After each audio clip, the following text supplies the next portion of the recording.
By the time they found me, I wasn't sure if I was still human. My hands were raw from digging. My skin smelled like blood and dust. And in the back of my head, I could still hear it whispering my name. They called me the last survivor of Dry Creek. But I think the real monster got out too. And maybe it got inside me. 4 weeks ago. Dry Creek's just a blip on the map. 800 people, a gas station, and not much else. Folks kept to themselves. Until the storm hit. They called it a once-in-a-century event. Rain hammered down for 3 days straight. Roads flooded, power lines snapped, cell towers went dead. For the first time in decades, we were completely cut off. At first, nobody panicked. We'd been through storms before. The town ran on generators. Folks barbecued their fridge meat before it spoiled. But then, the animals started disappearing. First, it was the coiner's dogs. Then Old Man Vance's goats, gone. No tracks, just shredded fences, and sometimes scraps of skin left behind. Like the thing didn't even eat them, just killed them for fun. People started whispering about coyotes, or maybe a mountain lion driven into town by the flood. But then someone found it, a pile of skins, laid out in the sand, like clothes someone had peeled off. The sheriff tried to calm folks down, said we just needed to wait for the roads to clear, for the state police to come through. But then people started hearing things at night. Screams, human, coming from the desert. And folks began to notice their neighbors acting strange. Quieter, watching, faces that looked right, but just didn't feel right. And then we realized the truth. It wasn't outside anymore. It was already inside Dry Creek. One of us, maybe more, wasn't who they said they were. After the second week, Dry Creek turned into a war zone. We didn't wait for help anymore. We knew no one was coming. And even if they did, we didn't know if they'd be human. People locked their doors. Families stopped speaking to each other. You couldn't trust anyone, not even your own blood, because that's what it wanted. It didn't just kill, it wore you. Sheriff Dawson tried to hold a town meeting, said we had to stick together, but half the town didn't show up, and the ones who did kept staring at each other, eyes shifting, hands never leaving their pockets.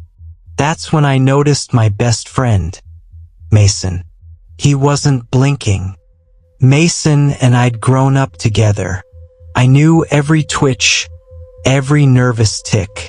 But that night, he didn't blink once. He just stared at me, like he was waiting. And then I saw it. His shirt. It was the same one he wore the night before. But now the logo was flipped, like it had been turned inside out. Before I could say anything, the lights went out.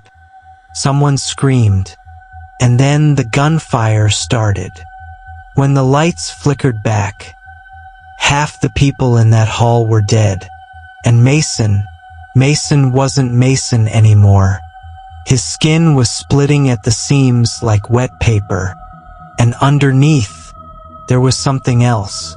Long pale, eyes black like oil. We shot it, over and over. And when it finally dropped, changed back into Mason. Except now, his face was all wrong. Like someone had tried to remember it from memory and failed.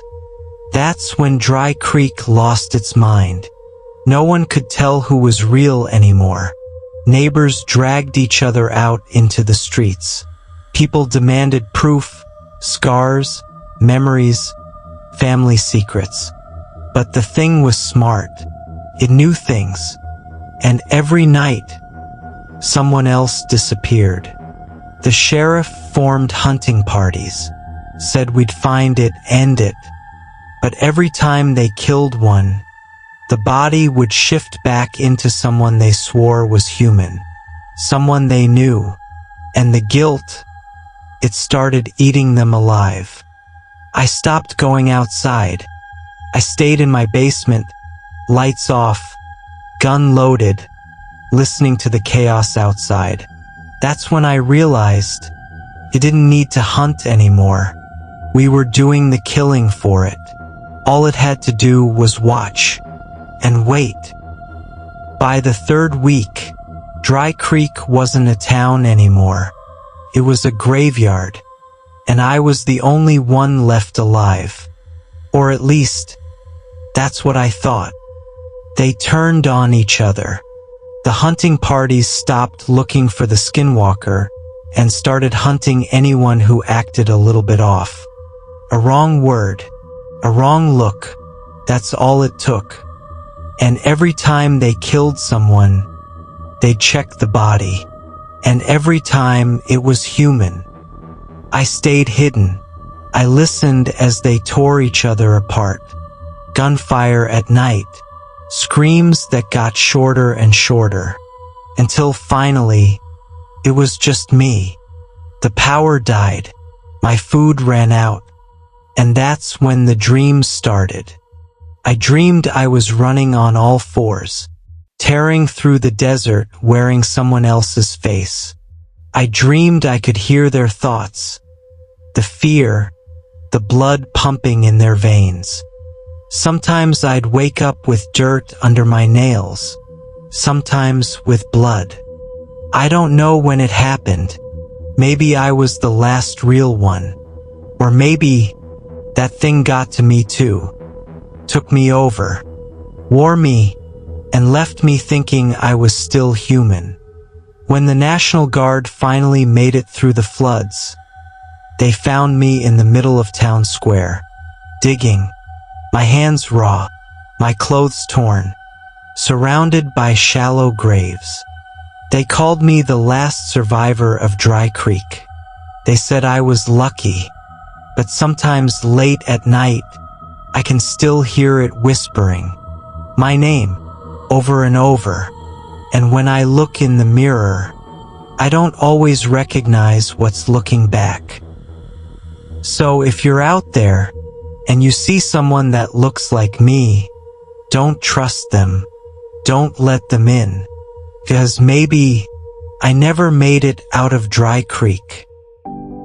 If you want to hear more forgotten horrors, more stories they tried to bury, subscribe to Wild Continuum Unveiled and stay ready, because some things are still out there.